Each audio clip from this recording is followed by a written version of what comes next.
नगर प्राथमिक शिक्षा समिति के चौथे वर्ग के कर्मचारियों की ओर से अहमदाबाद विमान दुर्घटना के मद्देनजर 3 दिनों के लिए अपनी हड़ताल को स्थगित रखने का फैसला लिया गया है। दरअसल कल अहमदाबाद में जो विमान दुर्घटना हुई है उसने पूरे देश को हिलाकर रख दिया है।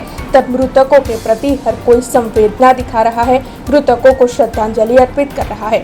उसी के तहत वडोदरा की नगर प्राथमिक शिक्षा समिति के चौथे वर्ग के कर्मचारी जो लगातार 8वें दिन हड़ताल पर थे, उनकी ओर से इस हड़ताल को 3 दिनों के लिए यानी कि आज से लेकर इतवार तक स्थगित रखने का फैसला लिया गया है और सोमवार से नगर प्राथमिक शिक्षा समिति के चौथे वर्ग के ये कर्मचारी फिर से अपनी हड़ताल की शुरुआत करने वाले हैं। इसी के साथ नगर प्राथमिक शिक्षा समिति के इन चौथे वर्ग के कर्मचारियों की ओर से अहमदाबाद विमान दुर्घटना में जान गंवा देने वाले सभी मृतकों की आत्मा की शांति के लिए प्रार्थना करते हुए उन्हें श्रद्धांजलि अर्पित की गई है। गई काले जे बपोरे આપણે જે એક પ્લેન ક્રેશની દુર્ઘટના થઈ એમાં લગભગ 290 જેટલા યાત્રિકોના દુઃખદ અવસાન થયા છે।